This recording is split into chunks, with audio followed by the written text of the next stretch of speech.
जय जगन्नाथ। भुवन आज आउ गोटे पाद प्रगति पथर आगू बढ़ी। माननीय मंत्री श्रीजुक्त प्रफुल्ल कुमार मल्लिक महोदय लैड एमपी महेश साहू जी लैड जिला खनिज पांठि एवं भुवन एनएस ओन फंड रु पाखापाखि 100 रु ऊर्ध शिलान्यास आज आम कार्यर शिलान्यास करूँ। तार आनुमानिक मूल्य पाखापाखि 6 कोटी टंका। से भुवनवासी आज बहुत खुशी। प्रत्येक वार्ड आम बुली बुली शिलान्यास करूँ। मिशन शक्तिर 10टी गृह अच्छी। तो भुवन जो प्रगति पथरे बढ़ी चलती माननीय मुख्यमंत्री सहायतार एवं सहयोग से भुवनवासी पाखे कृतज्ञता ज्ञापन कर काम नुआ भुवन आकार रूपरेख निश्चिंत चेंज हो। जय जगन्नाथ। सोमनाथ महाराणा भुवन एनएसी आमर बर्तमान युव नेतृत्व शुभेन्दु भाई नेतृत्व में जो भुवन विकास पथरे आगे चली।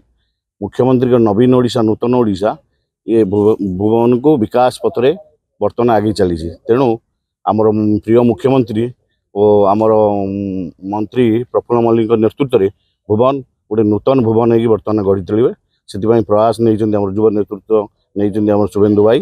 तेणु मु भुवन नागरिक हिसाब से कृतज्ञता ज्ञापन कर। आज दिन में बहुत गुड़िया शिलान्यास होती जोटा कि भुवन को विकसित कर आग को भविष्य कार्यक्रम हम।